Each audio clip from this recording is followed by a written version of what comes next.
Então, nisso, a gente acabou formando a Telecurso de Consultoria, ó, é recente, é muito recente, né?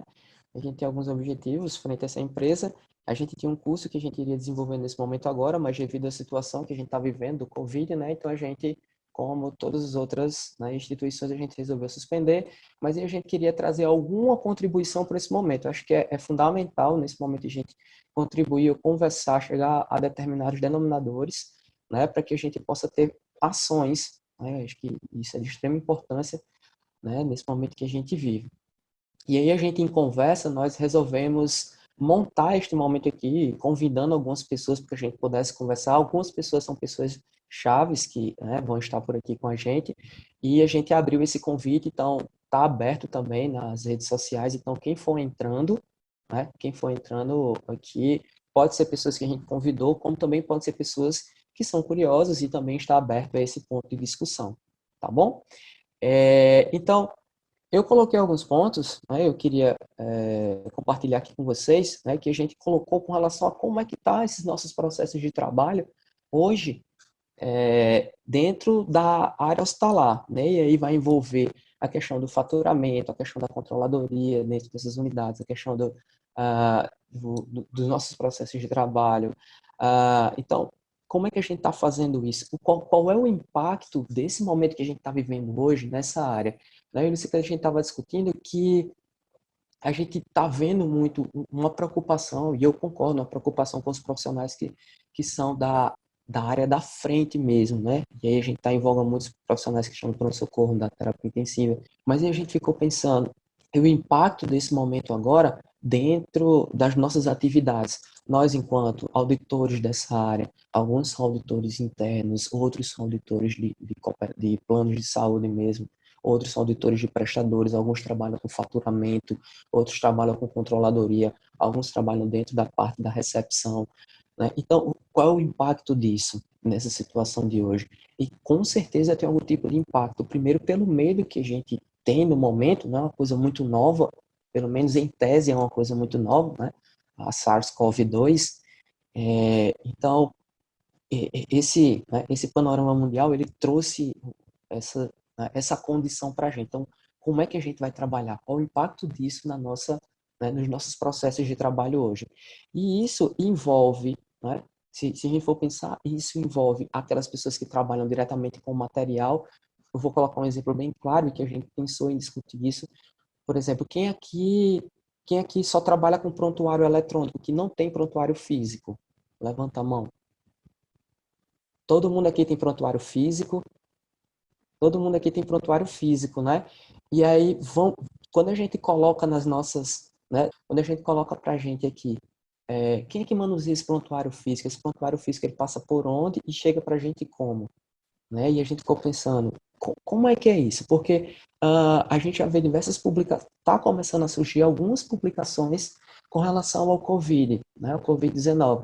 Mas são publicações recentes ainda, então a gente ainda não tem uma realidade muito, muito consolidada sobre esse vírus. Por exemplo, a gente não tem os estudos sobre sobrevivência de superfície, mas foram estudos que foram iniciais, foram estudos primários. O impacto disso. Aí, daqui a pouco eu vou abrir, eu quero saber, eu gostaria de entender como é que vocês estão trabalhando com isso hoje no dia a dia, né? Por exemplo, o uso das máscaras. Como é que está acontecendo? Qual a sequência que a gente utiliza hoje para trabalhar com esse prontuário? Quais são os protocolos que nós dessa área que a gente está utilizando para a gente? É só o protocolo da Anvisa que a gente tem? É só a higienização das mãos? A gente está tomando algum cuidado com o manuseio do prontuário? A gente está usando alguma coisa? O pessoal da área da frente, por exemplo, eles que ontem colocou, tá, eu me preocupo muito com o pessoal lá da recepção, o pessoal que faz toda a parte de recebimento de pacientes e começa a montar esse prontuário. Como é que está sendo, né? E aí eu coloco algumas outras coisas para a gente. Por exemplo, aquisição de materiais. Como é que vai ser? O que é que está acontecendo? O que é que isso implica no nosso processo de faturamento hoje? O que é que isso aumenta? Medicações, né? A gente está num momento hoje em que a cloroquina, daqui a pouco, pode começar a entrar em uso bem em grande escala, né, essa medicação. Tem no SUS, como é que vai ser no uso nos demais? Como é que isso vai ficar? Né? Porque a cloroquina ela ainda está em estudos. Né? A gente viu que saiu uma nota do Ministério da Saúde que ela poderá ser usada como uma medicação adjuvante. Ela não é o foco principal de atuação no Covid-19, mas a gente já tem estudos com relação a isso. E são estudos ainda que estão em desenvolvimento, então a gente não tem ainda a melhor evidência para o uso dessa medicação frente ao Covid-19. Mas e quando tiver? E as outras medicações que estão em estudos que ainda não foram divulgadas? Né? E a utilização desses leitos, né? Quanto que isso vai gerar com relação ao uso de material? Qual o impacto disso frente aos planos de saúde? E a gente que está nessa área, como é que a gente está trabalhando com isso? Esse tipo de urgência, que ele vai furar protocolos ou não vai furar protocolos?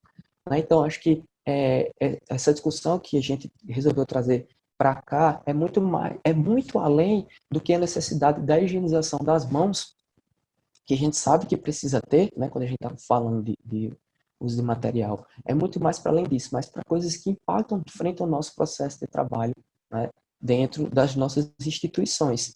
Então, isso foi alguns pontos que eu coloco agora, mas que isso vai gerar alguns outros pontos de discussão. Né? E né, como mediador, eu acho que eu fiquei de dar esse pontapé inicial para que a gente pudesse trazer essa discussão. Né? Olha, o pessoal que entrou agora, nós estamos com os microfones mutados, eu vou abrir o microfone um por um das pessoas que querem falar. Então, eu vou fazer o seguinte, do Cicleide, eu vou pedir para que você coloque algumas coisas frente a isso que a gente já conversou, e aí quem for querendo se inscrever, aí, a partir de agora já pode colocar a mãozinha certa para se inscrever, quiser colocar alguma coisa. Lembrando, gente, aqui a gente está tentando discutir e eu queria perguntar também para vocês como que vocês estão tratando isso. Né? Como que vocês estão vivendo isso no dia a dia? Não é necessariamente, eu reforço que não é necessariamente uma aula, mas sim um momento de discussão. A gente quer ter essas experiências trocadas para saber o que a gente pode aproveitar, né, de cada um e como é que a gente pode alinhar ações que sejam efetivas hoje no nosso dia a dia. Né? Se alguém está sofrendo um impacto diferente de outro, como é que isso pode ajudar? Tá bom? Cicleide, eu vou desmutar seu microfone. Fica à vontade. Bom, obrigada, até boa tarde, Boa gente. tarde. Quero primeiro agradecer, né, as pessoas que eu convidei que estão aqui. Sheila da Bahia, sou fã de Sheila, Tatiane, que eu estou vendo de Lana. Dois. Roberval, não estou vendo todo mundo que está, né? Mas eu queria agradecer demais a participação de todos. E assim, o que eu sempre coloco nas minhas postagens é compartilhar conhecimento, né? Então, se eu sozinha estiver lá no meu mundo com Dilana, que a gente trabalha junto, né? Eu não sei o que é que Tatiane do Memorial pode trazer para mim.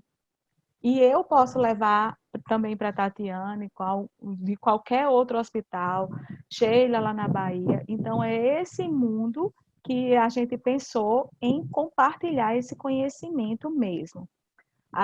O impacto que a gente está sofrendo hoje na Unimed, a gente, eu tenho a participação muito grande, assim, muito constante de Dilana. Dilana é uma profissional da assistência, ela trabalha no São Lucas e ela trabalha hoje como supervisora de prontuários lá na Unimed. Então, Dilana tem uma equipe grande. Eu, além da controladoria, estou com faturamento, a gente trabalha com prontuário físico. Então, a gente está tendo alguns cuidados. A gente lê na literatura internacional, ela fala que o vírus fica no prontuário de 4 a 5 dias. Na literatura brasileira, ele diz que 2 dias. Então, quais são os cuidados que vocês estão tendo em relação a isso? Né? Então, era isso que a gente estava querendo que vocês mostrassem para a gente da TL, para que a gente possa compartilhar esse conhecimento também com outras pessoas. Eu acho que é bem nesse sentido, acho que eu deixo mais a participação de vocês do que propriamente a nossa mesmo, da TL. Sheila, me diga uma coisa. Eu vou perguntar a você, porque eu estou vendo que a maioria daqui é do RN, mas a gente tem uma participação externa. E aí, assim como o Bicicleta, a gente, né, acaba se acompanhando frente das redes sociais. O que é que vocês estão vivendo aí? Como é que vocês estão vivendo aí com relação a esse momento? Boa tarde, gente. Boa tarde. É muito legal participar, né, dessa coisa, dessa troca. Eu acho interessantíssimo. Eu acho que a gente precisa disso para crescer enquanto profissional. Nosso país, ele é um país muito diverso, né? Então, a gente vive diversas situações diferentes em diversos locais. E eu acho que cabe, sim, a gente estar trazendo, né, o que é que a gente vive em cada local para que a gente colete aquilo que há de melhor, né, em cada espaço e a gente traga para a nossa realidade e agregue a nossa realidade, né, e traga para a nossa realidade aquilo que é possível fazer na nossa realidade. Em um momento anterior, eu conversei com o Lu e disse para ela que aqui a empresa que eu trabalho, porque na verdade eu tenho dois momentos, né? Eu sou CLT, mas eu também empreendo na área do ensino. Eu também ensino em faculdade e tal, mas enfim, nesse momento como eu sou ensino em pós, eu não estou com matéria no momento, então na verdade estou só com essas duas atividades, né?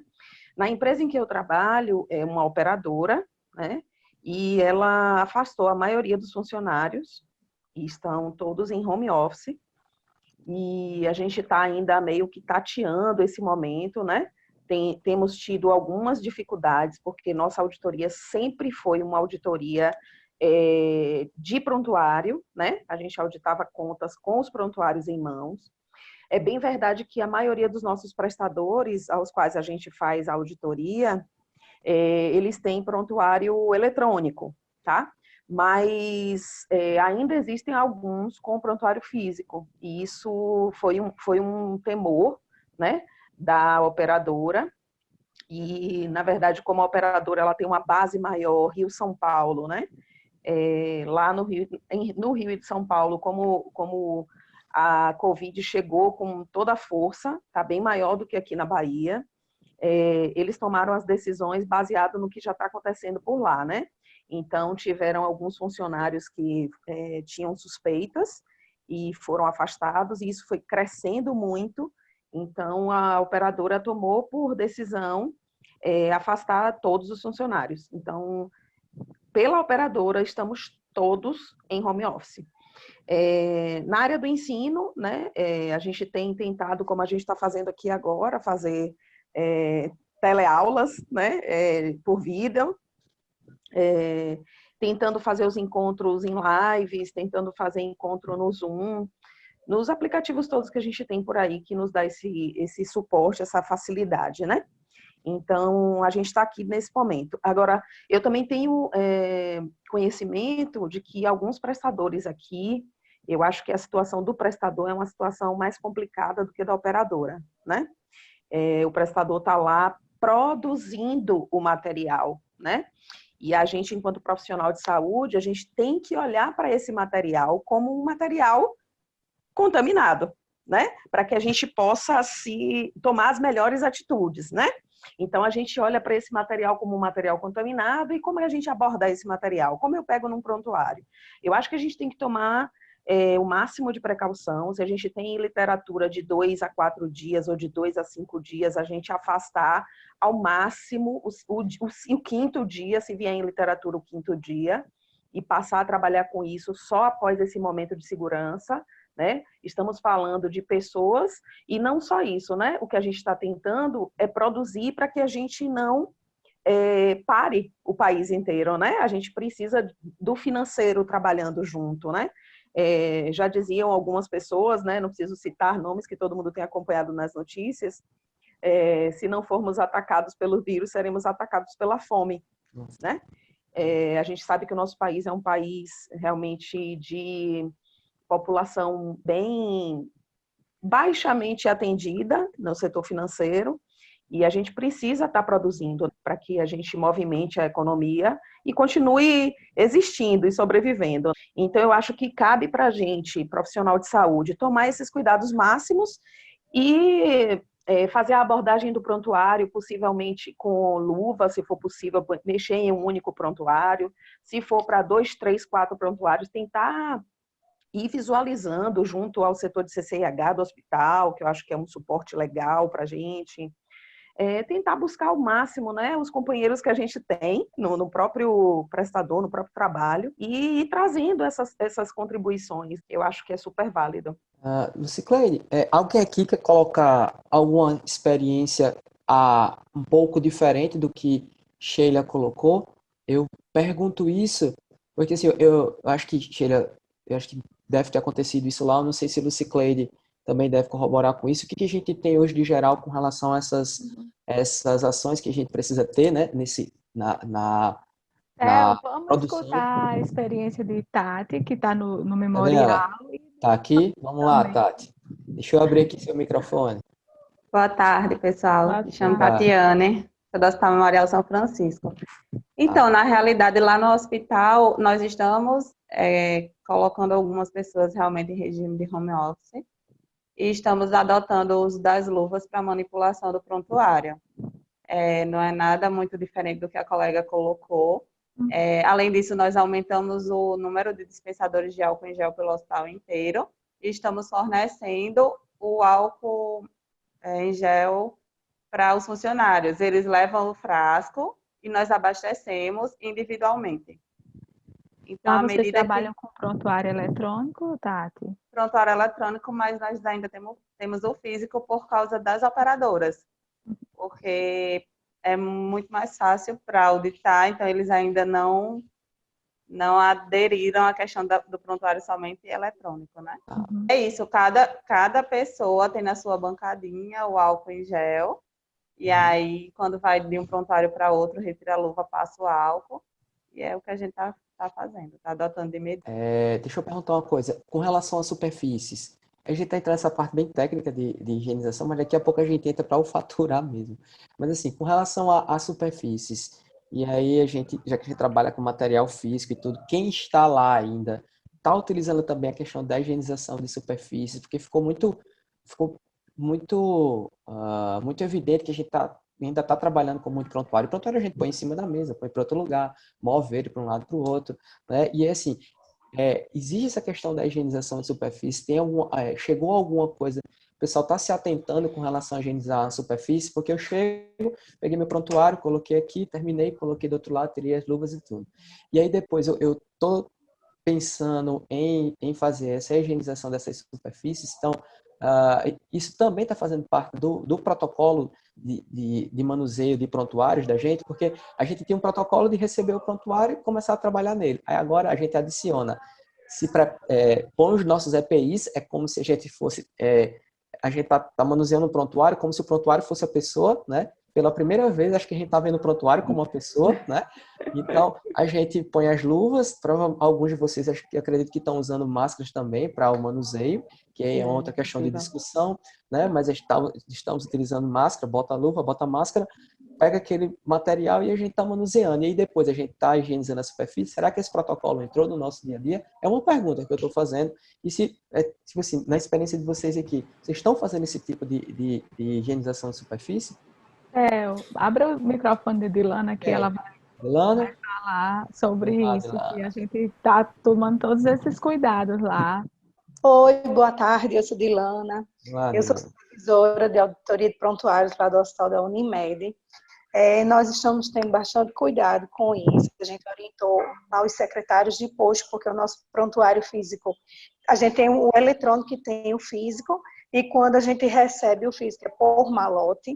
Então, todos os prontuários com suspeita de Covid, a gente pediu para eles identificarem, para facilitar o nosso trabalho.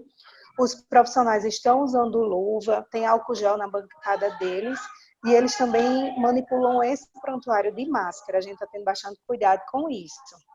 Superfície também, a gente está disponibilizando para eles o álcool e orientando todos os dias nossos profissionais para essa limpeza lá no setor deles também. Eu também atuo no Hospital São Lucas, só que lá eu sou assistencial. Eu não sei se tem alguém online do Hospital São Lucas aqui. Então, assim, o que eu posso ver que a gente tem um setor já específico só para Covid, tá? Que esse é o que eu falo sempre para o Lucicleide, que esse setor é lacrado, tem porta de vidro e só ficam esses pacientes. Então, assim, todos os profissionais que estão lá dentro, eles usam luva diariamente, do início ao fim do plantão, que a gente chama até da segunda pele. Então, todos esses prontuários são manipulados com luvas, desde da entrada até essa chegada lá no faturamento. Então, assim, a experiência dos dois que eu tenho está sendo essa, né? Dilana, aí quando ele chega no faturamento, o processo ainda é o mesmo, manipulação de luva, manipulação com luva e máscara, todo o tempo, até o destino final dele. Ele vem todo identificado no saco plástico com o nome Covid. E assim, até o pessoal do malote, que antes entrava nos nossos setores, agora está restrito, eles entregam pela janela esses prontuários a gente. Os profissionais já recebem esses prontuários já de luva, o malote de luva. Eu vou desmutar aqui, o professor Roberval está querendo pedir uma parte aqui. Está aberto, Roberval, pode falar. Boa tarde a todas as pessoas, boa noite. Eu sou uma pessoa bastante silenciosa, como a própria pessoa coloca, né? E eu gostaria de colocar dois elementos bastante interessantes de experiências de trabalho, né? Eu tive duas experiências de trabalho muito interessantes, na verdade, três. A primeira delas foi com vigilância sanitária. A segunda, com consultoria na área de organização de processos de trabalho para estabelecimentos que manipulavam alimentos, né? Entre eles restaurantes, lanchonetes, hotéis, supermercados e similares. E aí, numa terceira experiência na área do Programa Nacional de DST, HIV e AIDS. E como é uma coisa bastante interessante nós percebermos o processo de trabalho. Quando a gente constrói uma ferramenta que é muito utilizada em vigilância sanitária, que é a ferramenta da análise de perigos e pontos críticos de controle, conhecida como AP2C2, o APPCC ou a RPCC, quando a gente trabalha análise de riscos e perigos, né? É super interessante como a gente pode montar um fluxograma. E nesse fluxograma, nós percebermos onde estão exatamente os pontos de estrangulamento nos processos de trabalho. E é exatamente nos pontos de estrangulamento no qual nós precisamos ter atenção redobrada para intensificar uma mudança de processo de trabalho, uma transformação de práticas, como a gente pode dizer, e, sobretudo, um processo de supervisão. E nessa experiência, tanto no setor público, na vigilância sanitária, quanto no setor privado, na organização dos processos de trabalho em estabelecimentos manipuladores de alimentos, o que é mais interessante é perceber como às vezes virava uma neurose.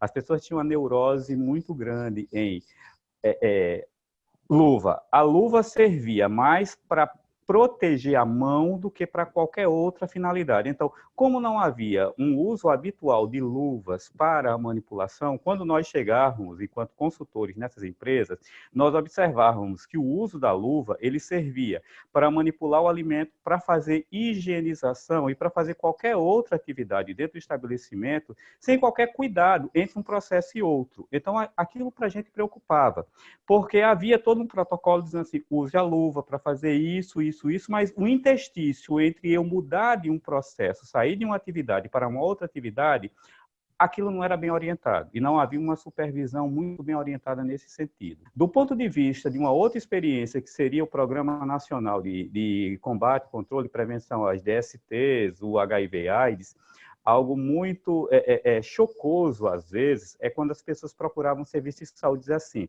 eu vou até um consultório odontológico, e eu vou num consultório odontológico no qual a pessoa atende uma pessoa que é portadora do HIV. E como vai ficar para mim? Se eu utilizar esse consultório odontológico, os mesmos artefatos que foram utilizados com ele, eu posso me contaminar?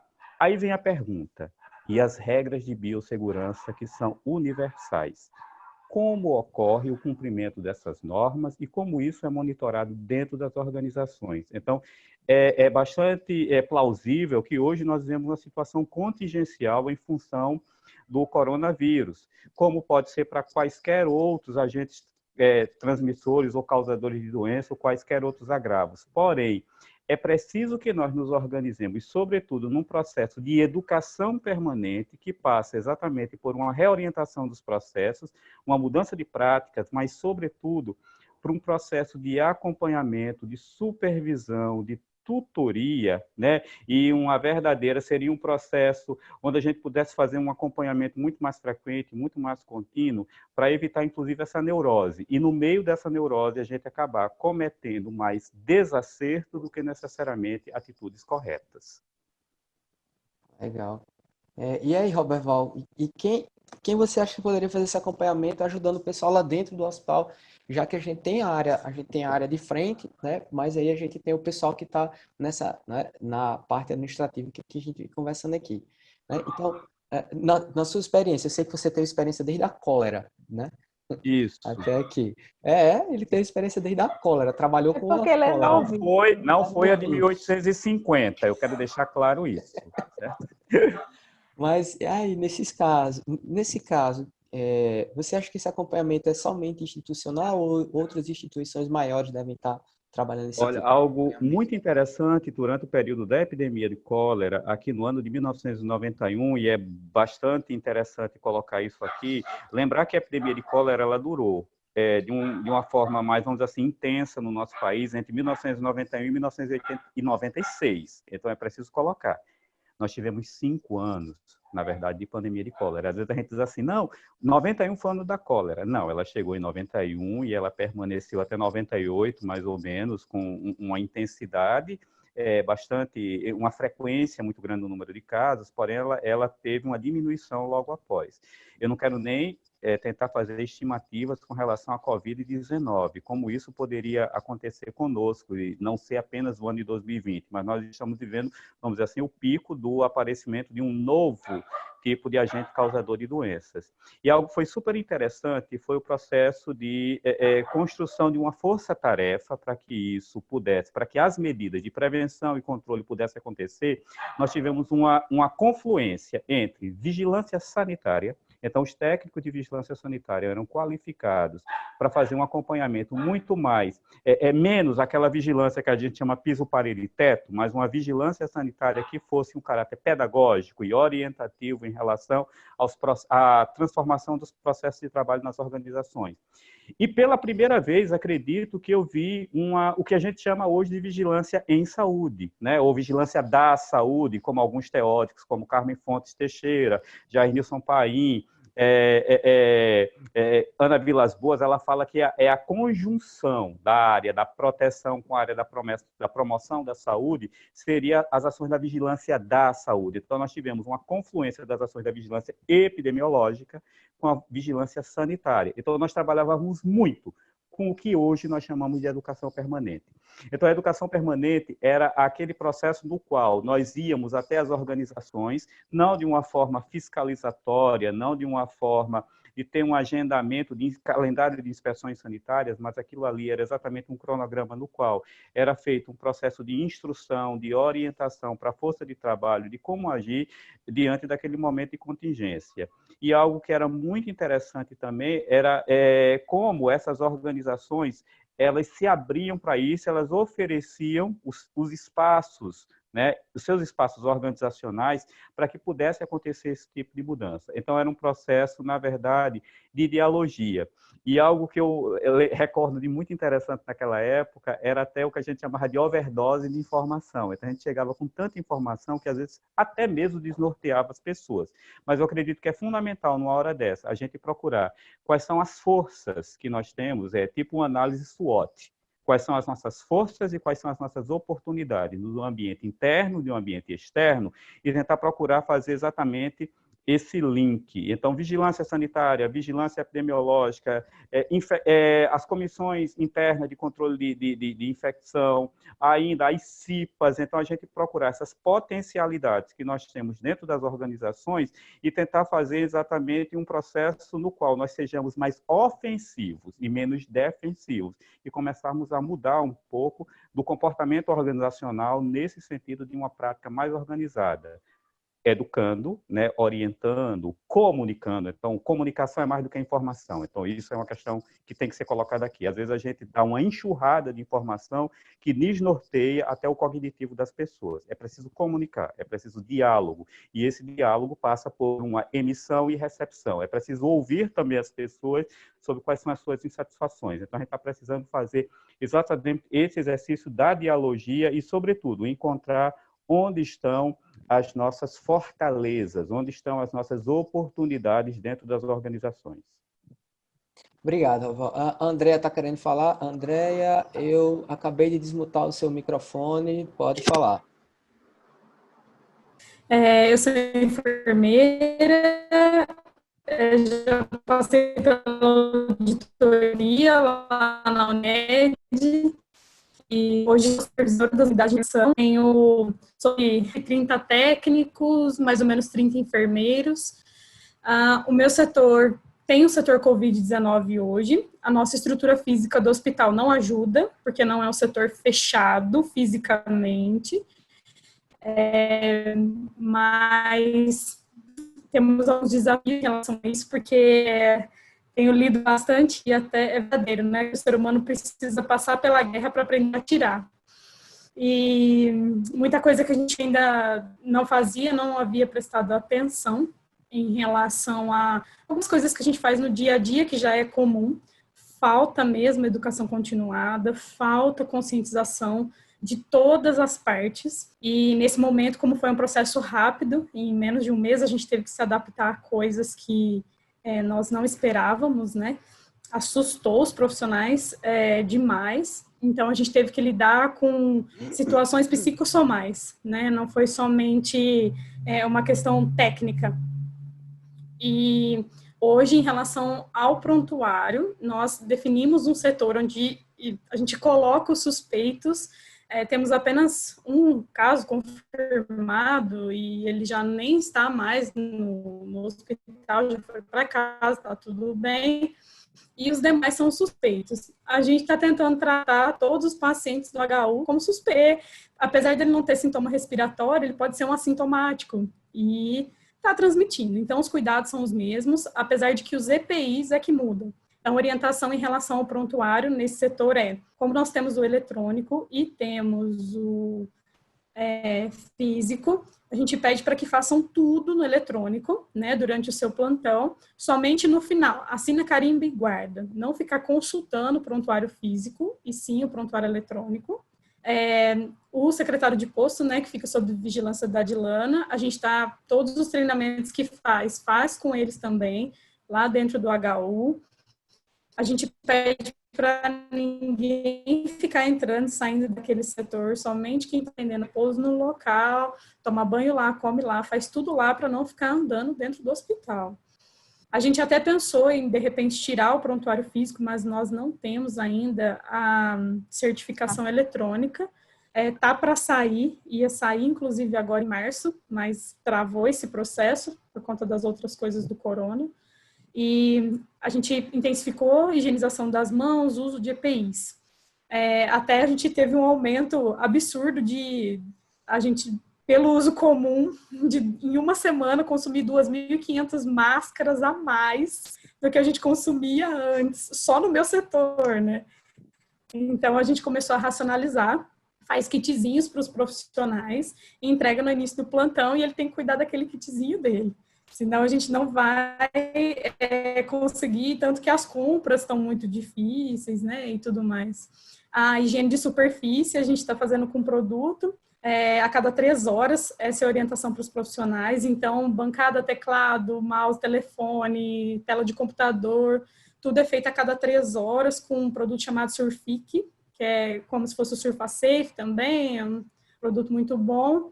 A CME de Lu entrega para a gente. E é um pano descartável também que a gente faz. E a pessoa da higienização fica somente naquele setor, não sai de lá. Tudo que é utilizado lá é descartável. Prato, garfo, tudo descartável. E eu acho que em relação à parte mais técnica da coisa, é isso. Tem as outras milhares de coisas, né, que a gente vai descobrindo aos pouquinhos desse nosso novo vírus. E os protocolos, eles mudam um pouco de uma unidade para outra. Então, no PSI é totalmente diferente o que acontece lá. O que acontece na UTI também é diferente da unidade de internação pelo perfil do paciente. Então, os pacientes que a gente tem na unidade de internação, nenhum usando respirador, a gente proibiu coisas que gerem aerossóis, como nebulizações e coisas do tipo. Então, a gente está focando em ajustar, até porque a gente tem poucos casos até então está dando tempo de fazer protocolo. Todos os protocolos que foram feitos, aprovados pela área da saúde, pela direção, estão disponíveis na área de trabalho de todos os computadores da Unimed, e toda vez que a a gente altera, a gente manda nos grupos de WhatsApp. Pessoal, olha a Páscoa mudou isso, a Páscoa mudou aquilo, porque toda semana mudou alguma coisa. Acho que da minha experiência em relação a minha maior dificuldade hoje são as pessoas, não são nem os processos em si. Porque está todo mundo carregado de informações e eles não sabem bem qual informação seguir, né? O que ouvir de quem, se isso é verídico, se não é. Então, essa parte psicológica mesmo do profissional está bem instável ainda. A gente tenta acalmar ao máximo que pode, e está tendo apoio agora de psicólogos, inclusive, da unidade, da Unimed, que está fazendo videochamada com os colaboradores. Então, é uma ajuda bem, que assim, auxilia nesse processo de educação continuada, né, como o Roberval falou, e que é bem complexo nessa hora. E eu acho que é isso. Eu acho que tem a Andréia da Promata também, né? Tem a Eu Andréia. não estou ouvindo quem é que está online, não dá para ouvir. Peraí. Tem Tatiane também. Eu vou liberar. Andréia, a outra Andréia. Andréia Buriti. A Ela Andréia. poderia falar um Tá. pouquinho da experiência lá da Promata, né? Eu vou abrir aqui, Tatiana, e depois eu abro o seu, tá bom? Supervisora do faturamento da Promater. Na verdade, eu sou supervisora administrativa da Promater. Mas a Jussi Kelly, que é a supervisora de faturamento, está de licença maternidade. E aí eu já cheguei no faturamento com esse presente do Covid. Nós fizemos uma série de mudanças porque os nossos funcionários eles tinham muito acesso ao hospital. Apesar da gente trabalhar numa casa ao lado do hospital, tinha muitos processos que envolviam lá. Então, assim, só explicando no geral. Do PS, a gente tinha um funcionário que entrava no hospital todos os dias pela manhã e no início da tarde para recolher os prontuários do PS. A gente já tirou isso, né? O controlador de fluxo nosso, que é uma espécie de maqueiro, normalmente nos outros hospitais que chamam, eles que estão trazendo esse prontuário. E aí, assim, a gente não está limpando todos os prontuários, mas quando ele vem, a gente passa por cima o álcool. É muito papel, né? Só que também a gente teve uma queda considerável no número de atendimentos do PS. A gente fazia cerca de 400 atendimentos. Antes do Covid, a gente estava no processo de arbovirose, a gente estava fazendo 500 atendimentos e a gente está fazendo 100 atendimentos. Porque todos os nossos atendimentos estão sendo com suspeitas, né? Aí a gente tem também as burocratas que ficam no posto com as contas dos pacientes internados. Elas também têm acesso à casa administrativa. A gente também bloqueou isso. E aí só o controlador do fluxo também que traz esses prontuários para o hospital.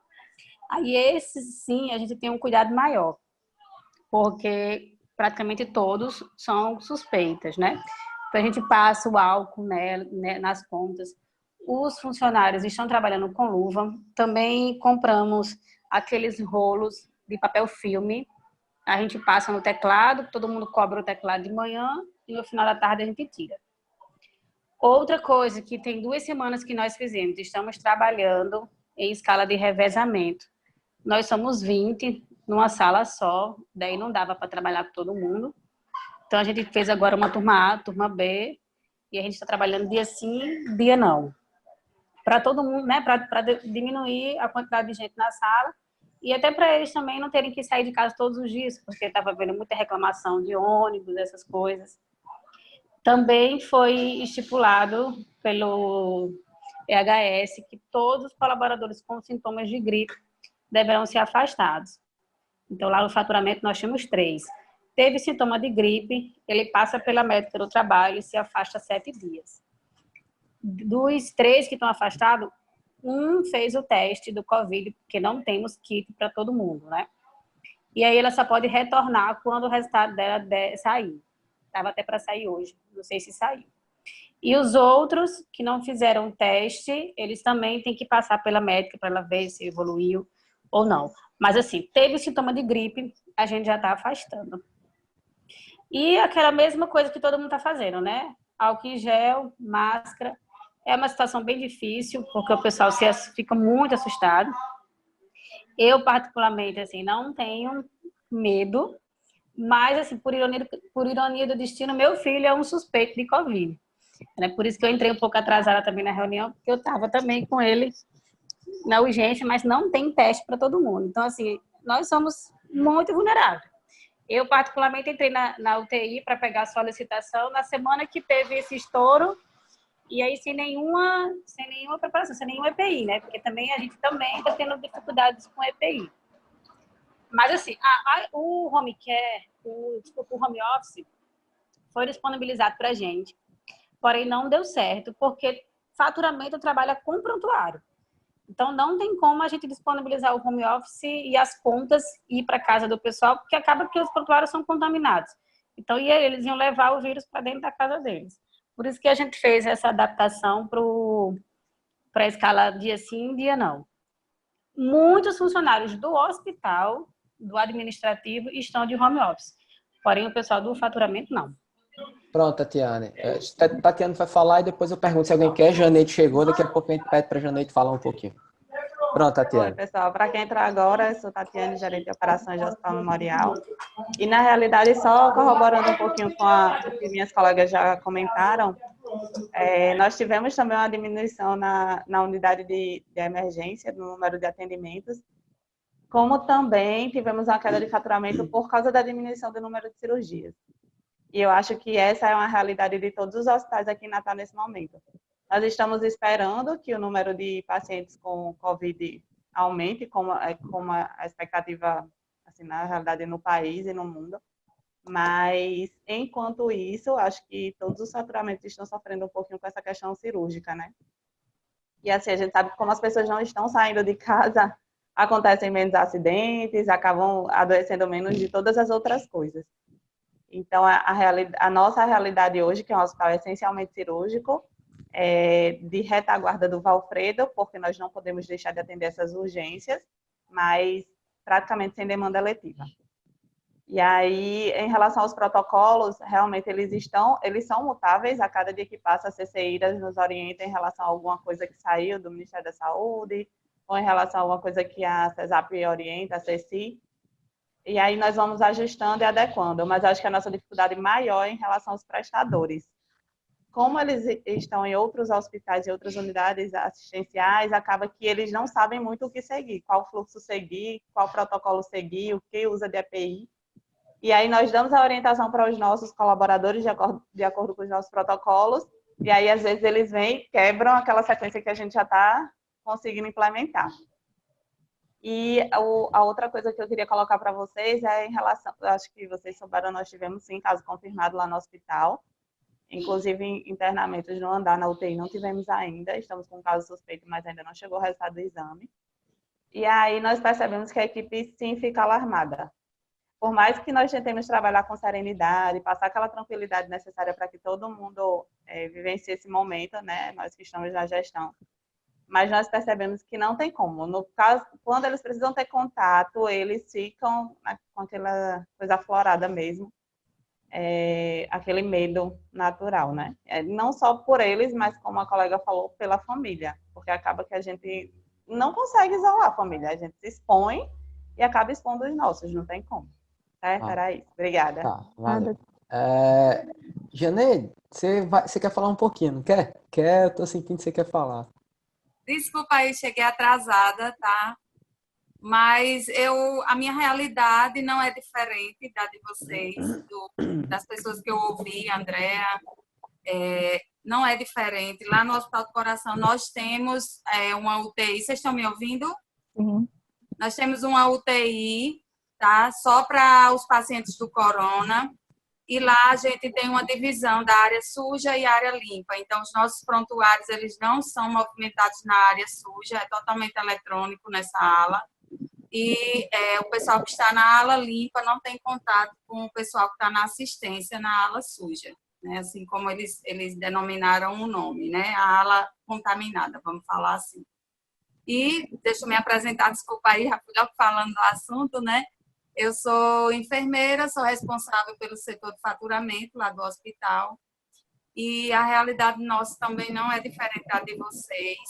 Tem algumas observações que eu anotei aqui que acabou que a gente fez algumas mudanças, como, por exemplo, lá o nosso prontuário do pronto-socorro, o burocrata só leva para o faturamento depois de 24 horas. Então, esse prontuário, ele fica armazenado num cantinho, lá dentro de uma caixa box, e depois de 24 horas é que esse prontuário chega lá no faturamento. No início foi meio que complicado, porque a primeira semana gerou pânico em todo mundo, ninguém queria pegar nos prontuários e ficava aquilo, eu vou me contaminar, isso e aquilo. Aí eis a questão, usa luva, não usa luva, como é que é, o que vai ser melhor? Se usa luva, eles pegam no telefone para atender, pegam na bancada, então a gente preferiu que não colocassem as luvas, tá? E trabalhasse com a bancada higienizada e também com álcool gel em todos os guichês. O álcool 70 ele vai estar lá em todos os guichês e é disponibilizado também máscaras, tanto pela manhã como à tarde. Então, a gente distribui as máscaras, mesmo sabendo aí que há um problema sério dos EPIs, né, que a gente está acabando aí e não encontra no mercado, mas são medidas que a gente precisa tomar. Então, a luva foi uma das coisas que nós tiramos, porque viu que realmente não estava dando certo. Na hora de tirar a luva, eles se contaminavam. Se fosse para tirar da forma correta, eles não tiravam da forma correta. E aí, normalmente, queriam usar novamente aquele par de luva. Então, assim, foi meio que um transtorno. E foi realmente, psicologicamente, foi muito complicado nos primeiros dias. Quando as pessoas pensavam em espirrar, porque eu estou preocupada, porque eu não quero ficar, e gerou-se um pânico que eu vi a hora ficar quase com 3 pessoas no setor. Mas eu acredito que isso foi normal, em todos os lugares aconteceu isso, né? E aí também a gente criou uma rotina de quando o funcionário ele apresenta algum tipo de alergia ou gripe, a gente já trata, manda para a médica do trabalho e ela afasta. E lá, diferente dos outros, nós não mudamos o horário permanece o mesmo. Inclusive, você conhece, nosso faturamento ele é bem amplo. O que é que eu fiz foi colocar as pessoas, tentar colocar em guichês separados. E aí, está dando certo. 2 semanas depois desse início aí, desse surto, dessa pandemia mesmo, as pessoas estão mais tranquilas. Elas estão conseguindo trabalhar mais tranquilas. E aí a gente tem também aí normativas que falam sobre o papel, né? Que fica 4 dias, um fala que fica 5 dias, e aí a gente fica nessa loucura de não ter a certeza do que é realmente devido. E é isso, minha realidade não é diferente da de vocês. Se eu for falar, vou repetir tudo que já foi falado aí. É um prazer conhecer vocês. Eu não estou conseguindo enxergar todo mundo. Hoje, agora, só estou enxergando Lucicleide e Theo. Eu não consigo ver as outras pessoas. Do ladinho, depende. Você pode escolher a forma de visualização, Janeide, aí consegue ver os quadradinhos todinho, aí vê todo mundo. Pois eu não estou conseguindo, ainda não cheguei assim, não consigo enxergar todo mundo. Mas é um prazer, estou à disposição do que vocês precisarem para a gente trocar ideias, é sempre muito válido, né? Quando a gente se reúne num grupo para falar, cada um com suas particularidades, mas eu acredito que com os mesmos problemas. É verdade. Eu acho que uma coisa que acho que foi alguém que falou, acho que foi a Andréia, não sei, do papel filme. Eu achei legal no teclado, porque tem condições de higienizar, né? Andréa Bernadelli. Eu acho que o bom desse compartilhamento de experiências é exatamente isso, porque Janeide trouxe a questão da luva, né? Mas quando Janeide falou da questão da luva, falou da recepção, que eu me preocupo demais com o pessoal da recepção, eu converso muito com Dilana, eu disse como eu me preocupo com o pessoal que está lá na recepção, recebendo esse paciente que não sabe o que é que ele tem, né? Eu me preocupo demais mesmo, demais. O aplauso enorme para quem está na assistência, mas eu acho que a gente tem que abrir o olho, o coração para essas pessoas que estão recebendo esses pacientes também. Até porque, Cicleide, um hospital, uma assistência de saúde, ela não funciona, é essencialmente assistência ao paciente, mas para que ela funcione, para que a gente tenha insumos, para que aconteça as compras, para que tudo isso aconteça, existe toda uma outra parte, né? Uhum. Somos nós que estamos por aqui, que a gente também é a parte dessa engrenagem que faz essas instituições funcionarem, né? Se esse pessoal também não estiver trabalhando de forma adequada, as instituições elas também não vão conseguir trabalhar, né? Então, é importante realmente a gente bater palmas para o pessoal que está lá na frente direto, mas eu acho que a outra parte da engrenagem também precisa ser, né, homenageada. Eu acho que o pessoal precisa ser, né, colocado em pauta nesse sentido, né, porque às vezes a gente fica, né, pensando o que é que está acontecendo com né, com esse tipo de profissional. Coisa que eu queria falar é em relação a Andréa Bernadelli e Andréa Buriti, né, que são os dois hospitais que a gente tem maternidade. Maternidade não tem como parar. Eu queria depois que elas falassem alguma coisa sobre isso também. Sim, sim. Deixa eu abrir aqui para Roberval aqui, que ele pediu ele levantou a mãozinha dele aqui. Vai lá, Roberval. É uma preocupação que nós estamos tendo, especialmente nesse momento que vivemos, de confinamento, de isolamento, de quarentena, que é chamado de saúde mental das pessoas. Nós estamos num momento no qual nós temos todo um processo de transição para um novo que não era esperado. E a gente também não sabe o que é que vai acontecer, por quanto tempo esse processo de quarentena ele durará, por quanto tempo esse processo de isolamento. E outra coisa, nós não vamos encontrar os nossos espaços da mesma forma como eles eram antes da gente começar o processo de quarentena e isolamento. Então, é como se a gente estava conversando hoje com alguns colegas no Adurno Sindicato, e nós estávamos falando, inclusive, de nós mesmos. Como é que está a nossa saúde mental? Eu vou fazer até esse questionamento aqui para todos e todas que estão participando dessa videoconferência, desse videodebate. Como é que está a nossa saúde mental diante de tudo isso? Então, a gente entra num processo de neuroses, a gente entrou num processo de pânico, às vezes exacerbado, por alguns aspectos, de temor em relação ao que a gente tem para diante. Então, é algo que é fundamental nós percebermos que as pessoas estão num processo de tensão muito forte. E é preciso que nós, ao mesmo tempo que a gente tem essa preocupação com biossegurança, com todo o processo de manipulação segura, saudável e tudo mais, mas que por trás de tudo isso existem pessoas, e são pessoas que estão profundamente enervadas, são pessoas que estão excessivamente sobrecarregadas, e agora é um processo de uma letalidade, de uma enxurrada, de uma overdose de informação. Você tem que mudar o seu procedimento, você tem que mudar o seu processo,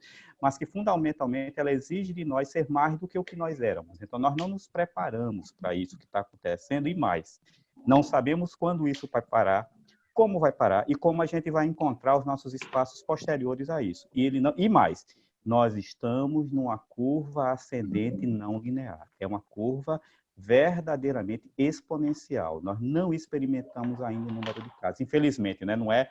Economista gosta de falar das coisas negativas, gosta de lembrar de situações sombrias. Eu não sou desse tipo de economista, eu sou um dos mais otimistas, né? Procuro ser. Mas nós ainda vamos enfrentar o processo, vamos dizer assim, de ascendência dessa pandemia aqui dentro do nosso território. Então, é preciso que a gente perceba, desde já, que estamos lidando com pessoas, e as pessoas estão no limite das suas forças, e o que é que a gente pode fazer para quebrar um pouco esse processo da dureza que nós temos em relação aos cuidados, e tentar trabalhar algo que seja muito mais, num caráter mais, inclusive, humanitário. Tem um caráter epidemiológico, tem um caráter sanitário, tem um caráter social, tem um caráter econômico aí previsto, mas o aspecto humanitário é que a gente não pode perceber, né? Daí, Lucy Cleide, que viveu a gripe espanhola em 1918, ela vai poder falar isso muito mais, como foi a tensão de viver exatamente esses momentos nos quais nós, que somos ocidentais, temos um temor muito forte da terminalidade. Então, quando a gente fala de morte, quando a gente fala de interrupção da vida, a gente entra num contexto exatamente muito duro, e não é fácil lidar com isso. Essa questão que Roberval está falando é muito, muito interessante, porque a gente trabalha com pessoas, com a quantidade de pessoas, com o número de atendimentos que a gente tem em cada instituição, como Jane falou aqui, o pessoal da Promata falou, a quantidade de atendimentos que eles tinham antes da pandemia e o número de atendimentos que a gente tem hoje. é a realidade de todo hospital. Então, quando se fala na questão psicológica dessas pessoas, a gente tem que pensar muito além, porque como é que estão essas pessoas que trabalham conosco hoje no faturamento, no atendimento, quanto tempo os hospitais vão manter essas pessoas trabalhando com poucos atendimentos, entendeu? Então, esse olhar psicológico também é muito importante nessa hora. Quando você fala essa questão do psicológico das pessoas, nós como responsáveis de setores, então isso machuca muito no sentido de, no momento desse, quem escolher para ficar, né? Será que isso vai durar muito tempo? E aí cada um lá dentro do setor sempre tem seu papel importante, mas que se essa pandemia ela for por muito tempo, o que é que vai acontecer? Nós vamos precisar. A empresa não vai se manter com um quadro onde hoje a gente tem uma ocupação em torno de 60%, 50%. Não vai conseguir manter aquele número de funcionários, porque não se sabe até quando isso vai durar. E aí eu acho que o psicológico depois vai ser do lado da gestão. Quem que nós vamos tirar? Enquanto profissional é bom, mas aí tem outros que são bons profissionais, mas tem outras particularidades, outros... eu não quero nem imaginar chegar a esse momento. É verdade, Jane. É muito difícil. Muito, muito mesmo. Peraí, gente. Sheila tá com a mãozinha levantada aqui. Vou desbotar ela, baixar a mão. Vai lá, Sheila. Eu queria, na verdade, pontuar mesmo dessa importância, né? Que nosso colega professor falou aí, né? Com muita propriedade. Eu acredito que esse momento, que eu acho que de maior importância é a gente fazer as equipes, fazer não, né? Que não tem como fazer entender, mas tentar mostrar essa importância de entramos nesse momento de uma forma e não vamos sair dele da mesma forma. A gente vai ter que crescer nesse momento e crescer tem dor, né? Tem a dor da modificação, tem a dor da possível perda do emprego, e eu acho que a gente tem que pontuar tudo isso. Tem a dor de uma possível contaminação, todo mundo passa por isso, né? A virulência, realmente, esse vírus, ele traz essa capacidade enorme, né? De estar em vários espaços ao mesmo tempo. Eu acho que isso é bastante importante da gente estar passando para as equipes, né? Quando a empresa da gente resolveu colocar a gente em home office, foi exatamente porque já tinha uma parcela grande de profissionais com suspeita de contaminação, então ela não quis se arriscar a estar com esses profissionais de uma quantidade maior, com maior vulnerabilidade, mas isso é um fato discutido entre nós sempre. Estamos em home office hoje, mas a gente não tem como avaliar quais são as medidas seguintes da empresa, né? A gente vai ter uma baixa de muita coisa financeira, né? Vai ser perdido, né, vários empregos, a gente acredita que vão ter muitas recolocações. E eu acho que os líderes de equipe, né, eu acho que tem que trazer, sim, possivelmente esse momento, trazer pessoas que tragam depoimentos, e sair possivelmente em uma quantidade diferente. E eu acho que a gente tem que ter equilíbrio mental, sim, para estar vivendo tudo isso e estar pensando nesses passos seguintes, né? Não só da exposição à contaminação, não. Mas essa exposição mental eu achei super interessante pontuar sobre, e eu acho que a gente precisa trazer algumas pessoas, eu acho que é importante, para estar dando depoimentos a esse pessoal que trabalha, né, em uma quantidade grande, que tem esse medo da exposição. Eu tenho uma rede social grande falando de assuntos profissionais, e as pessoas me perguntam muito: Sheila, eu sou faturista, o que é que eu faço, né, com esse prontuário e tal? E, na verdade, as pessoas estão se distanciando um pouco dessa ideia, ou negando, essa ideia dessa possibilidade que a gente trouxe aí, né? O desequilíbrio mental e as perdas gerais, né?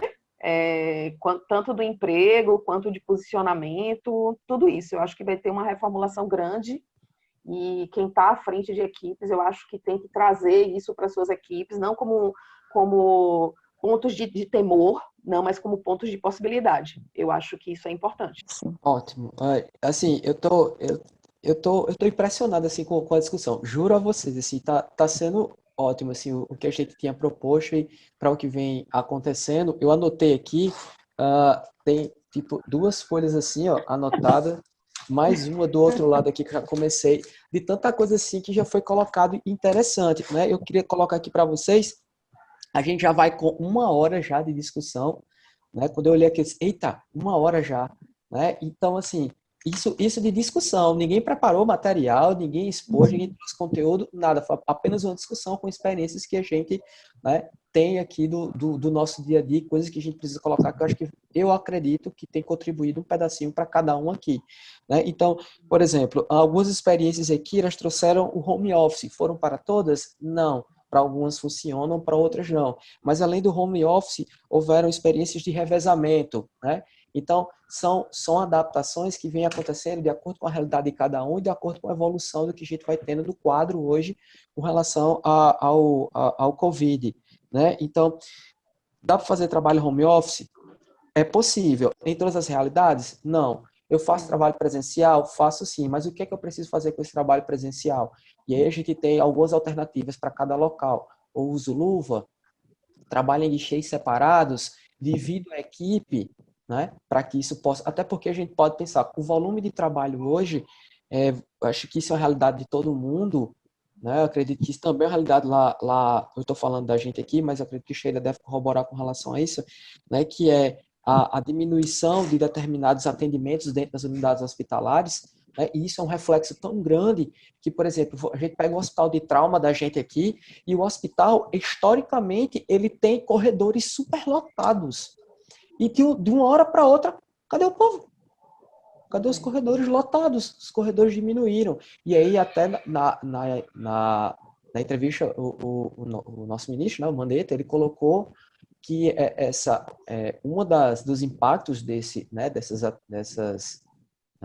isolamento, né, desse distanciamento, é justamente a diminuição de acidentes, e a gente conversou aqui, consequentemente, isso impacta na área da saúde e, consequentemente, isso impacta nos próprios leitos de unidade de terapia intensiva, que é uma das maiores preocupações hoje.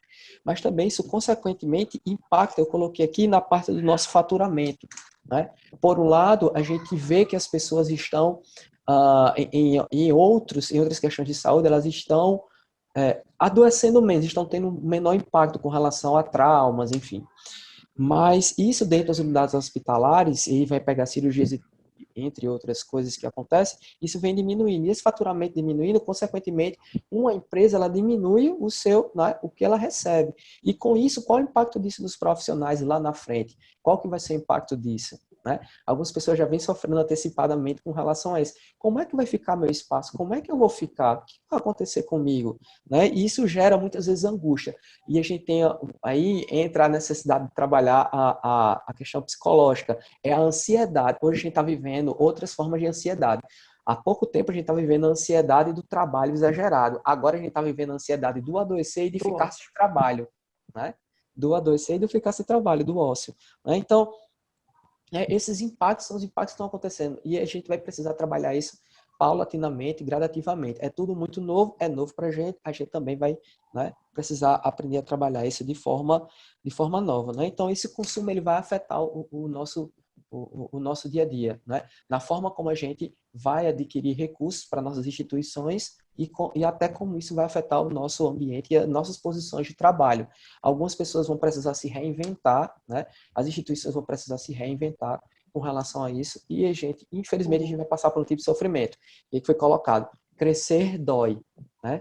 E isso é uma frase que a gente coloca não importa onde a gente esteja, se a gente está sendo empresário, se a gente está estudando, enfim, crescer dói.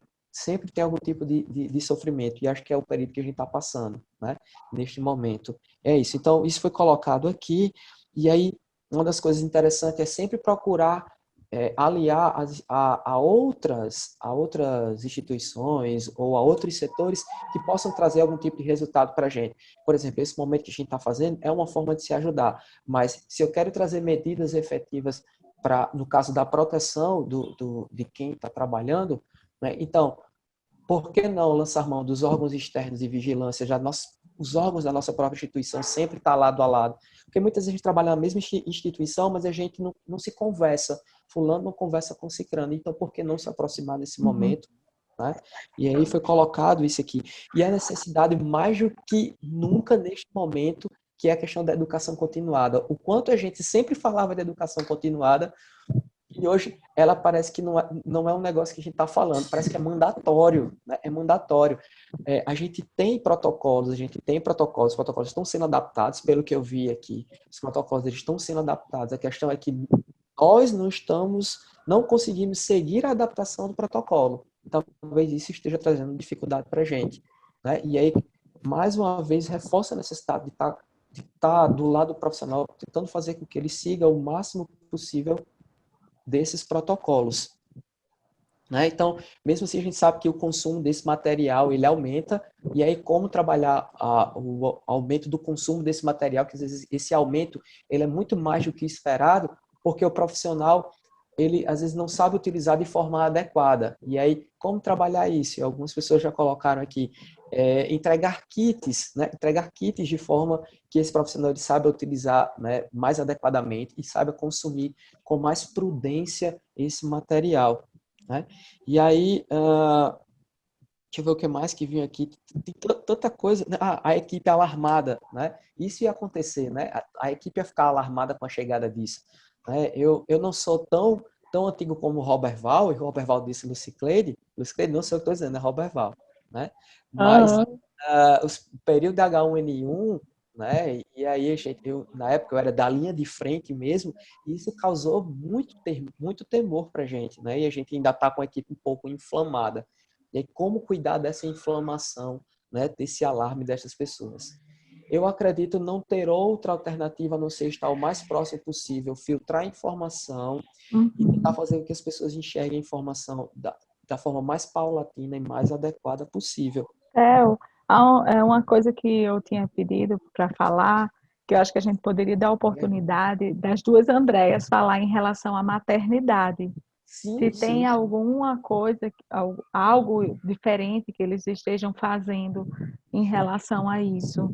Deixa eu desmutar. Andréa? Sim. Eu fiquei curiosa em relação à maternidade.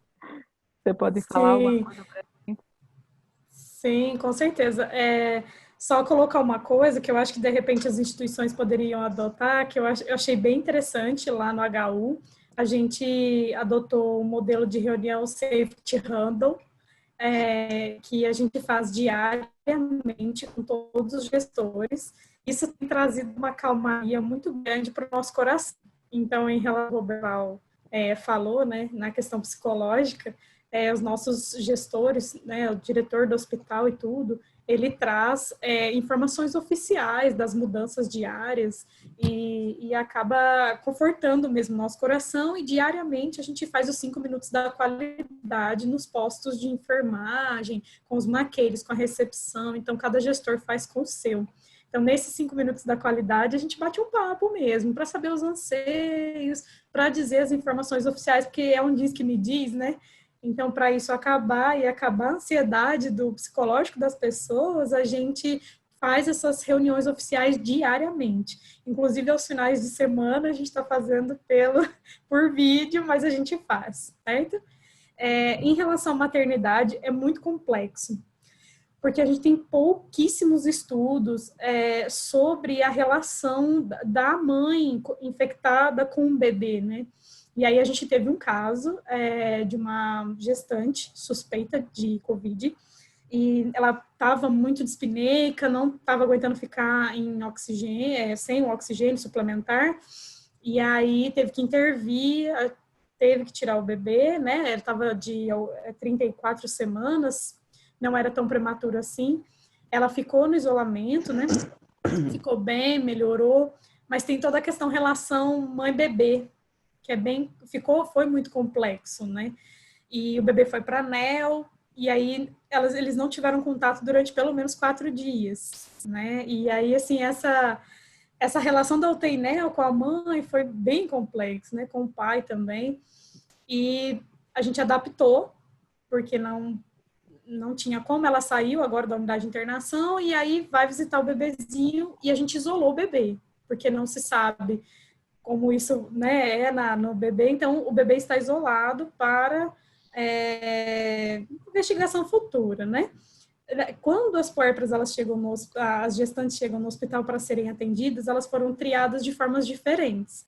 Então, sou gestante, chego no HU, tenho sintomas respiratórios, ela entra pela recepção e é encaminhada para uma sala isolada. E ali ela fica, ela permanece a ser atendida pelo obstetra, pelo clínico, faz todos os exames naquela sala. Definiu se ela vai ficar internada ou não, vai propriamente em isolamento, ela vai para casa.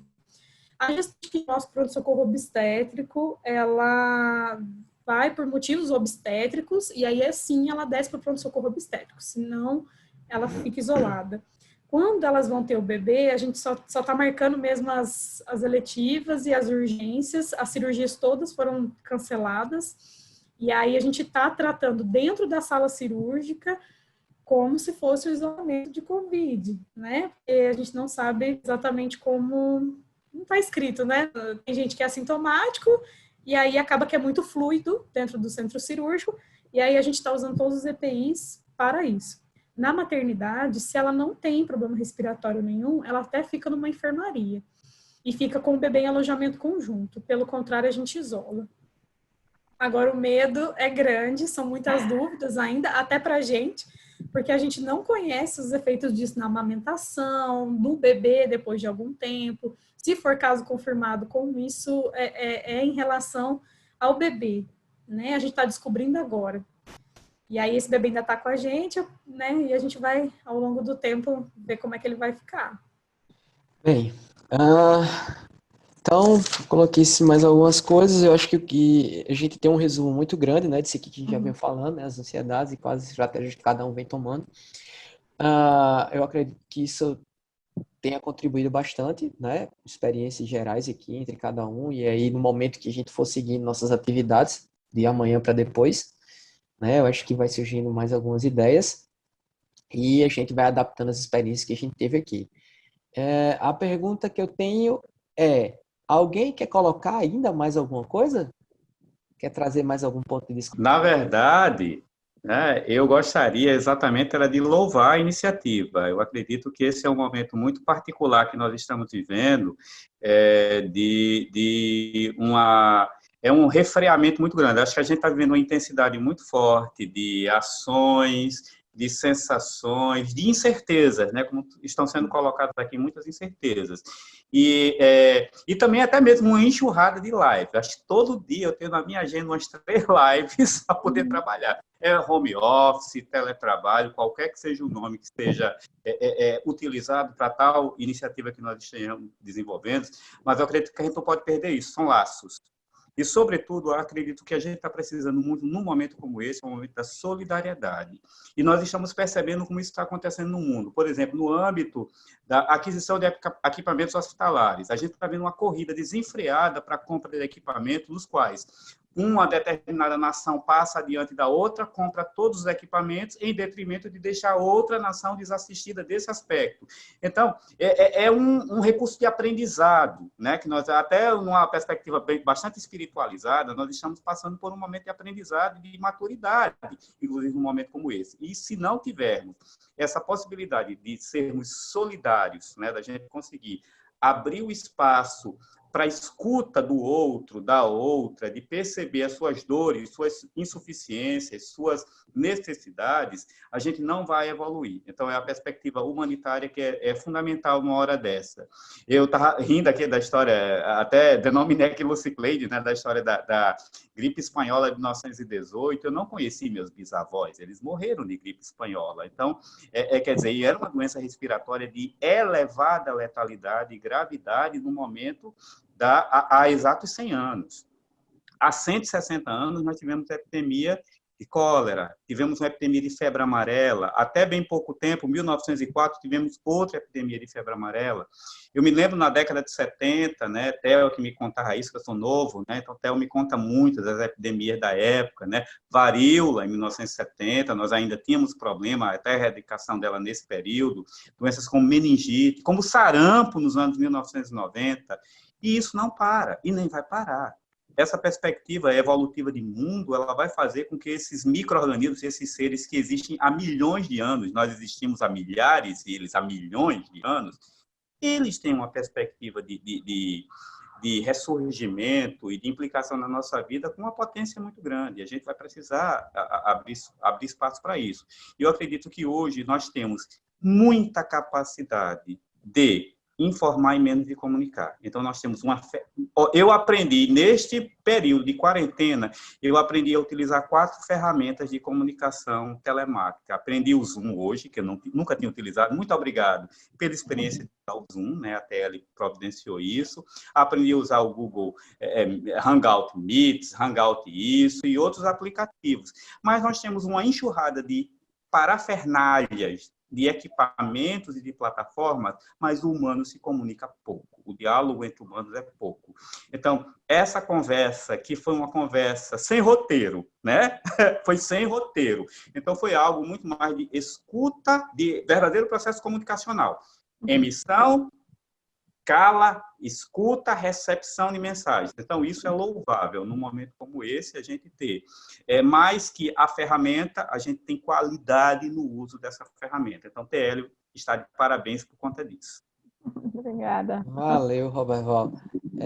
Alguém quer colocar alguma coisa? Sim, eu quero falar bem rapidinho aí, um assunto que eu não sei se de repente vocês falaram, que é sobre auditoria externa.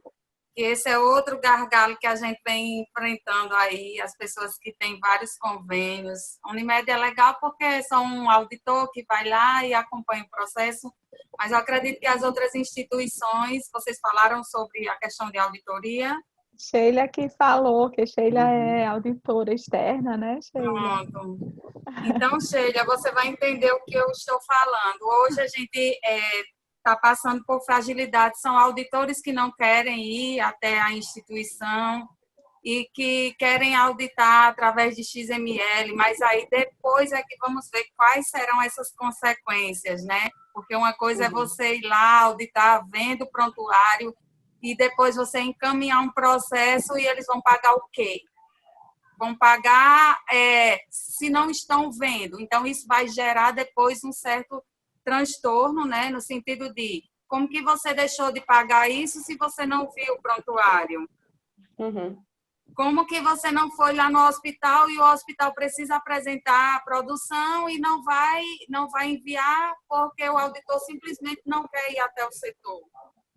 Então, isso é uma coisa também muito complexa que eu acredito que lá na frente é que a gente vai começar a falar sobre isso. Porque hoje o foco é muito mais de como que a gente vai trabalhar nesse cenário. Mas depois vem as consequências também de como que nós vamos receber essas receitas, né? Eu queria falar rapidinho. Assim, eu sou auditora da operadora hoje, mas eu já tive em todos os setores que a gente chama de auditoria. Eu já fui faturamento, eu já fui recurso de glosa, eu já fui auditoria de contas interna, externa, em loco. Então, assim, eu acredito que nesse momento, assim como na vida da gente, a gente está tendo que adaptar várias coisas, né? Sim. Então, o faturamento e o pagamento também vão ter que ser adaptáveis, né? Vão ter que se adaptar. Eu acredito que nesse momento cabe você que é do prestador entrar em contato com essas operadoras que vão lá, né, que precisam do seu serviço. Eu costumo afirmar que uma é a galinha dos ovos de ouro do outro, né? Eu brinco assim. Então, assim, nós nos precisamos.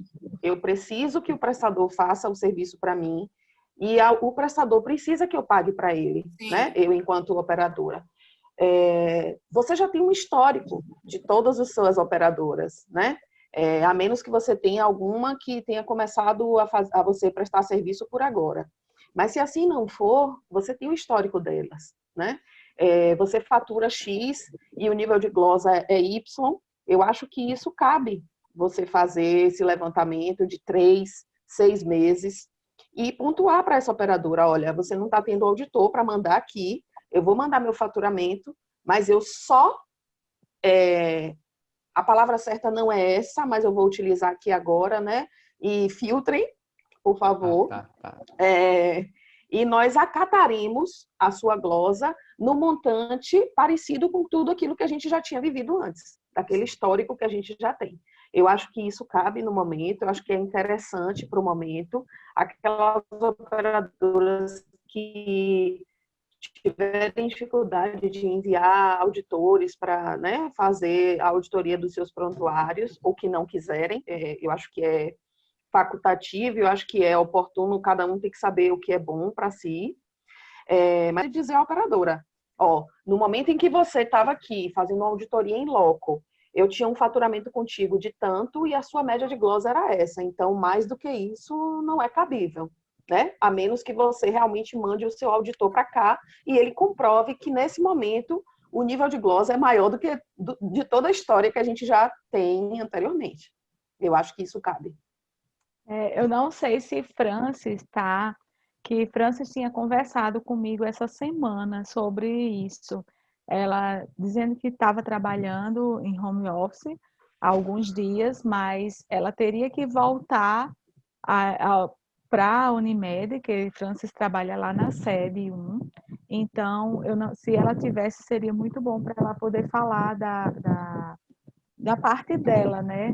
Mas é muito complicada essa questão da auditoria externa. Lá a gente ainda está, mesmo o pessoal bastante preocupado, como o Jane disse, o pessoal não quer ir, não quer pegar em prontuário, mas a gente trabalha só com um plano, como o Jane está falando. Né? Então, vamos dizer que é diferente do Jane, de Tatiane, que trabalha no Memorial, da outra Andréa, que trabalha na Promate, que trabalha com vários planos.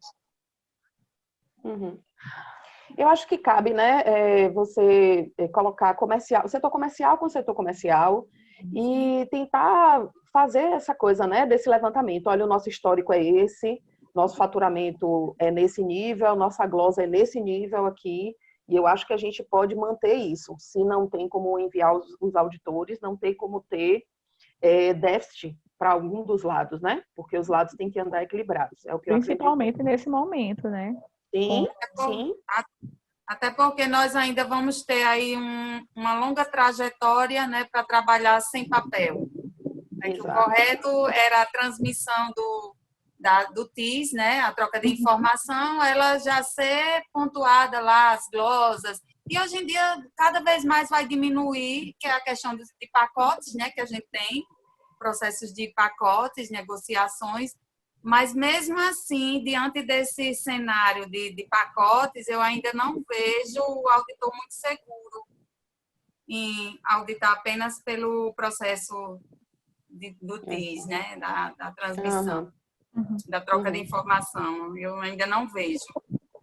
Eu tive notícias de alguns hospitais que, até sem fazer propaganda, mas falando o nome do sistema, estão tentando fazer auditoria em home office, né? O pessoal de operadora está tentando fazer auditoria pelo home office, acessando o TASI de casa.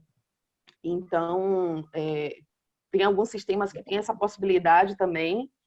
Eu não sei se é o seu caso, se você tem sistema, acho que você disse que ainda tem prontuário físico, né? Mas eu acredito que a gente tem que sentar e elaborar coisas, né? Colocar setor comercial com setor comercial, já orientado pelo pessoal da produção, que somos nós, né? Que é quem sabe mesmo como lidar com a situação, eu acredito. Mas eu acho que sentando para conversar, eu acho que tudo dá jeito. É um momento muito novo para todo mundo, né? Eu estou vivendo esses dois momentos. Um horário, eu estou indo para o trabalho, né? Eu estou no grupo de risco, que eu tenho um problema autoimune. E aí eu estou trabalhando um horário lá no hospital e o outro horário eu trabalho em casa. Então, assim, eu estou vivendo os dois momentos, né? E eu confesso para você que trabalhar com faturamento é diferente você estar à distância. Realmente você tem que Sim, estar junto, não tem como. sim, sim. Mas é um Lá, momento especial, né? É um momento É, especial, eu acho que cabe em considerações especiais. mas aí a gente vai adaptando e trabalhando da melhor maneira possível. Verdade, verdade. Sairemos melhores dessa, não Com tenhamos dúvidas. certeza. Ai, Lu, eu queria fazer uma pergunta, uma coisa bem rápida. passa.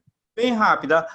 Temos bastante serviços aqui representados, né? Vocês já conseguiram perceber algum tipo de mudança em relação à política institucional de vocês para redimensionamento de leitos? Por exemplo, às vezes a gente tem leitos de obstetrícia, tem leitos pediátricos. Já está sendo conversado algo nesse plano de redimensionamento de leitos?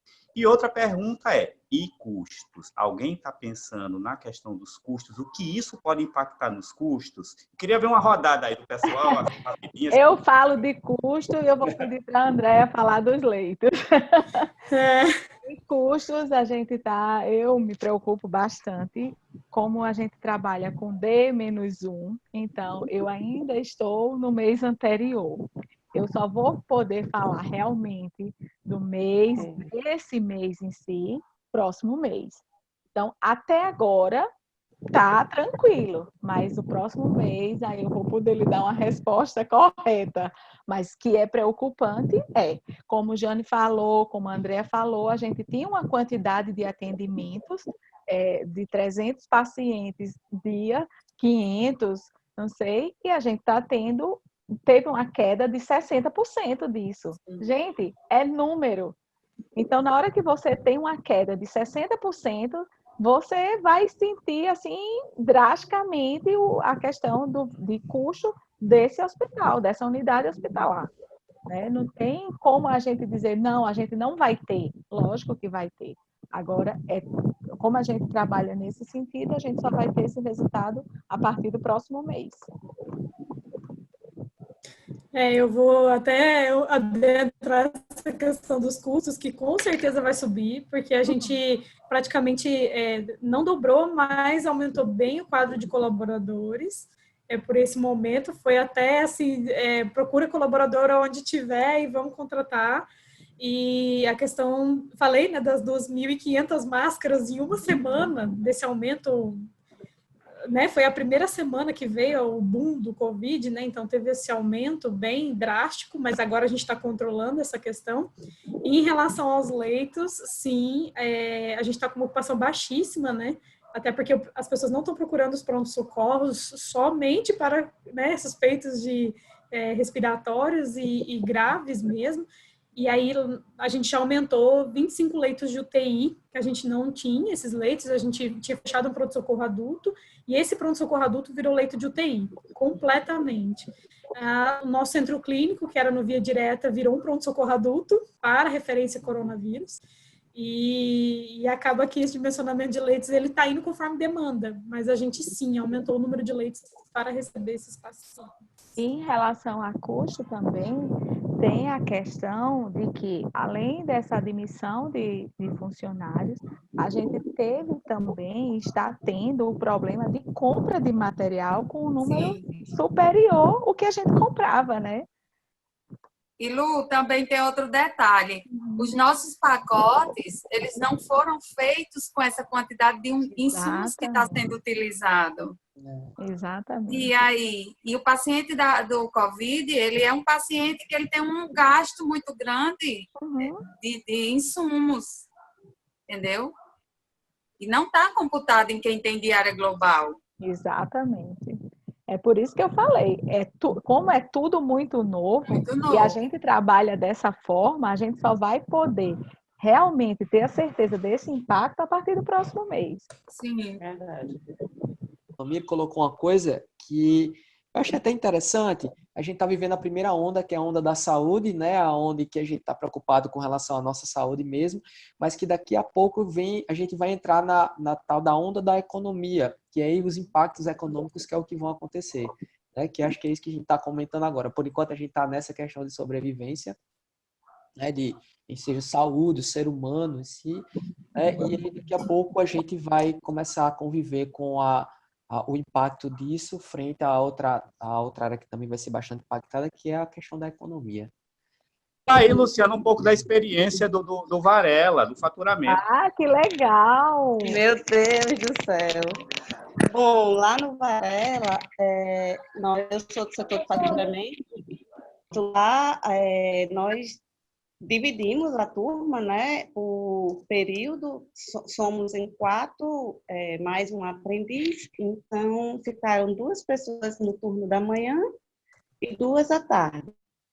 Até então está sendo tudo tranquilo, está dando para fazer o faturamento tranquilo do hospital, porém, o agravante é exatamente como foi falado, né, a diminuição drástica, assim, no número de atendimentos, foram canceladas todas as cirurgias eletivas, ambulatório, tudo. O hospital está vazio, está realmente em deserto, somente com os pacientes moradores e algumas internações que aparecem por motivo, né, que realmente tem que internar. E, assim, melhorando o mínimo possível, o médico já está dando alta para não correr o risco de contaminações. Teve alguns casos, está tendo alguns casos de suspeita, está sendo colhido o exame, né, e aguardado o resultado, e já teve também paciente que foi transferido e o resultado deu dando positivo. O paciente chegou a ser transferido para outro hospital. Então, estamos sentindo, sim, essa diferença na quantidade de internação e, com certeza, isso vai impactar no nosso faturamento esse mês agora, né? Que já estamos pensando como vai ser daqui para frente, vai ser baixíssimo. A gente nota que é a mesma preocupação, né, de todos. Eu participo de um grupo de faturamento do Estado e todos os dias a gente conversa sobre a mesma coisa. É uma preocupação mesmo. O pessoal está trabalhando, não tem como a gente de faturamento trabalhar totalmente em home office. Jane falou nisso, Jane começou a trabalhar home office e em alguns momentos tem que ir no hospital. Lá a gente também optou pela questão do 12 por 36, dia sim, dia não, para que a gente não tivesse todo mundo junto. A preocupação foi essa, realmente.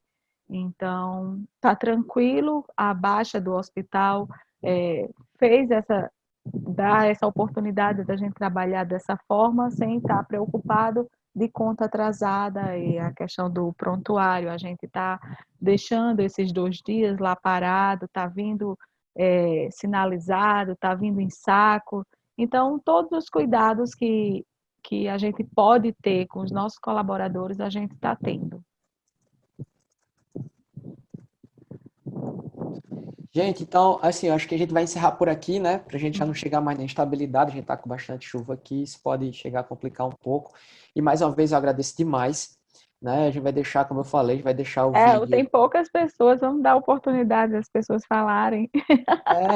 Quem não falou. Aí a gente vai disponibilizar o vídeo, né? Para que o pessoal possa ver. A gente vai tentar formalizar isso em forma de um texto, de algo específico, que a gente possa publicar e deixar disponível. E assim, alguém quer colocar mais alguma coisa? O Cicleide abre aqui, porque se alguém quiser colocar, acho que algumas pessoas já agradeceram e tudo, mas fique à vontade nesses segundinhos finais para que, né, quiser colocar mais alguma coisa. Tá bom. Tudo tranquilo? Sheila. Roberval também. Pode falar, Sheila. Eu queria agradecer mesmo, né? Como eu escrevi lá no chat, eu achei um momento muito rico, especial. Eu acho que disso cabe sim, inclusive esse texto que você fez aí, Théo, foi bem interessante, né? Eu acho que cabe a gente descrever isso. Eu que ensino, eu fico super ligada assim, nessas coisas, porque eu acho que quanto mais orientação a gente fornece, melhor a gente tem, muito mais retorno a gente tem, né, positivo. Então, eu queria agradecer o convite, queria agradecer a participação, conhecer vocês, porque daqui eu só conhecia a Lu, né? E achei excelente o encontro. E estou disponível aí, se quiserem a gente continuar. Eu vi que teve aí uma sugestão de 2, 3, né? Episódios. Vamos continuar. Obrigada, Sheila. Vamos sim. Tchauzinho. Espera aí, Robert. Pronto. Então, a situação da gente ter as nossas leituras, né? Além da gente ter a versão 2, a versão 3 dos nossos próximos episódios, mas a gente vê o que a gente pode coletar em termos de informação adicional. Eu estava pesquisando aqui, né? Sites super interessantes que estão falando sobre o momento da crise, para empresas, né? Então, por exemplo, como as empresas se redesenharem, renegociarem suas dívidas, procurarem trabalhar o que a gente acabou de falar, a perspectiva do crédito. A gente vai precisar de uma linha de crédito. A receita vai diminuir, isso já foi comentado aqui. Então, a gente vai ter que rediscutir crédito, rediscutir dívidas com bancos. Então, tem site super interessante que eu gostaria de deixar aqui. O Sebrae está disponibilizando um espaço de conversa exatamente nesse aspecto para falar, e aí, empresas, o que é que vocês podem fazer? O seu redesenho, suas replanilhas, como é que você pode fazer isso, né? Tem o site algumas secretarias, como a Secretaria de Saúde de São Paulo, né, a Secretaria de Planejamento de São Paulo, ela deixa aqui algumas informações para a gente, né, tem até o decálogo, né, os 10 mandamentos do Covid, da crise financeira em tempo de Covid, como é que a empresa pode se redesenhar. Então, tem esses sites interessantes que a gente pode visitar, às vezes o Dr. Marvin, né, que dá aquelas dicas interessantes para a gente poder trabalhar, para a gente ter alguma leitura adicional, né, porque infelizmente, a gente tem muito fake por aí afora. Então, a gente precisa escapar um pouco e passar um filtro nisso e procurar as áreas especializadas, né, para começar a trabalhar, a gente se preparar, né? O incerto está dado, mas a gente tem que se preparar antes disso numa atitude mais ofensiva. Acho que passou a época de ser defensivo, a gente tem que ir para a ofensiva agora e saber trabalhar nesse aspecto.